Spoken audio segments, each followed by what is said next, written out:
Over the past week, since Russia has invaded Ukraine, there has been extensive media attention on the said invasion, and rightfully so. What's happening in Ukraine is absolutely horrible.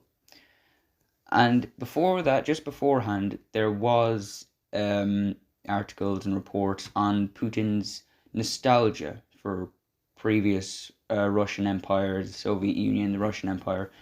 But in this video, I just want to lay out why I think that what Putin is, to just show similarities between what Putin is doing now and what happened during the fall of those empires. In 1904, Tsar Nicholas II of Russia led his country into war with Japan after a failed diplomatic attempt to expand Russian influence in Manchuria and Korea. A year later, the Russian Empire suffered a humiliating defeat to the hands of the Japanese Empire. The loss of life without victory and the humiliating defeat contributed to growing unrest, which culminated in the 1905 Russian Revolution, which was a precursor to the two revolutions of 1917, which, long story short, led to the establishment of the Soviet Union. The Soviet Union was an economic backwater for the first few years of its existence, but with Lenin's new economic policy and later Stalin's rapid industrialization and collectivization, the country became more powerful militarily and economically. And after the victory of the Allies in the Second World War, the Cold War began, and the influence and power of the USSR expanded even further. On Christmas Eve 1979, after infighting in the People's Democratic Party of Afghanistan, the Soviet Union invaded the country to oust Hasifullah Amin, to install the more Soviet-aligned Barbara Kharmal. Amin was assassinated 3 days later and replaced by Kharmal, but the people of the country did not like the invaders. The Organization of Islamic Cooperation adopted a resolution demanding that Soviet troops withdraw from Afghanistan, and the UN General Assembly passed a resolution protesting Soviet intervention by a huge majority, with only a few Soviet client states being against the resolution and 108 countries being for it. Despite all of this, the Soviets did not budge, and a decade-long war with the Mujahideen ensued. As it went on, Soviet soldiers became more and more disillusioned with the war. One Mujahid would be killed, only to be replaced by many more. As an anonymous Russian commander put it at the time, "How do you defeat an enemy who looks into the barrel of a gun and sees paradise?" The USSR pulled out of Afghanistan in 1989. They left the country in tatters, ripe for the Taliban to take over. The war contributed to the fall of the Soviet Union by undermining the image of the Red Army as invincible. Pretty much after the Second World War, they hadn't had a decisive military loss. It also undermined Soviet legitimacy, and it created new forms of political participation with Mikhail Gorbachev, his reforms of Glasnost and Perestroika. After the fall of the USSR, the newly formed Russian Federation was also left in tatters. As the oligarchs took control of the valuable resources, poverty and economic inequality surged, with the Gini ratio increasing massively. Russia's GDP was half of what it had been in the early 90s.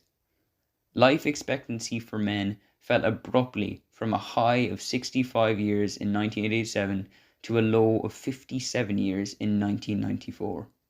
And a 2001 study by economist Stephen Roosevelt found that there were 3.4 million premature deaths in Russia from 1990 to 1998, partially due to the collapse of the USSR.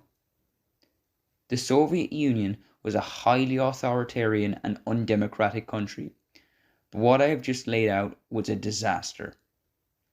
Neoliberalism and market fundamentalism had engulfed a previously socialist state, and in 1999 a man by the name of Vladimir Vladimirovich Putin became Prime Minister. Now, you might have heard of him.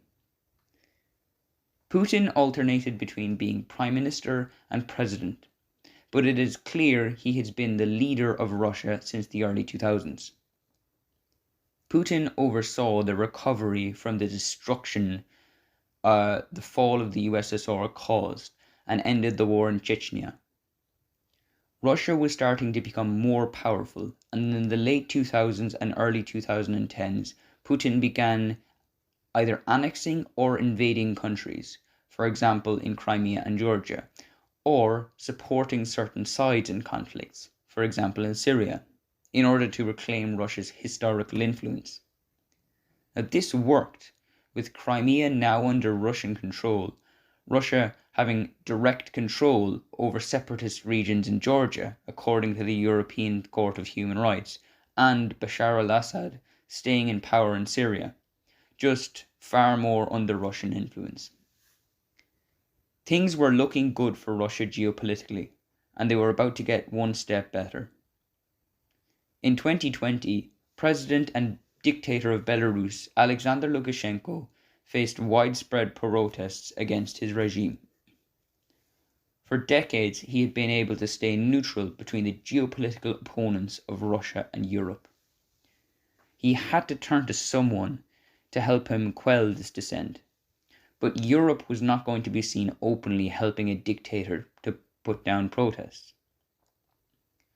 Putin obliged, saying Russia will provide comprehensive assistance to ensure the security of Belarus in the event of external military threats.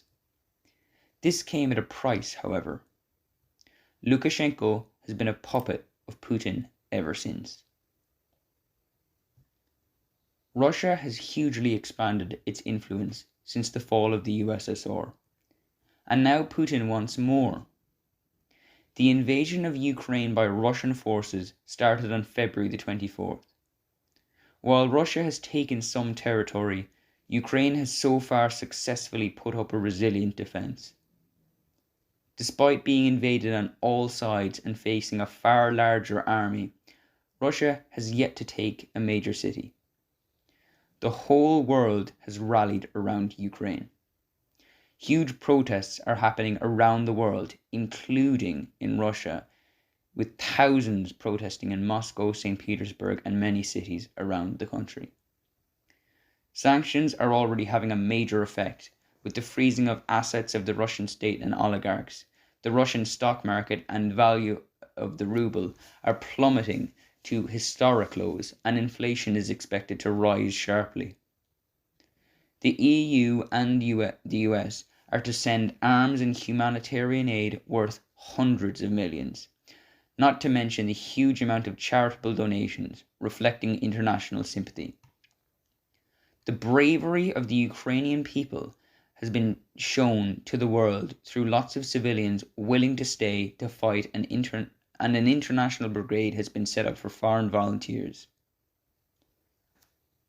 Although Putin thinks he is reclaiming territory to return to the glory days of the Russian Empire and the USSR, he is actually doing the exact thing that led to the demise of both. Nicholas II didn't know when to stop. Brezhnev didn't know when to stop, and Putin is making the exact same mistake of going one step too far. It is the beginning of the end of the Putin era.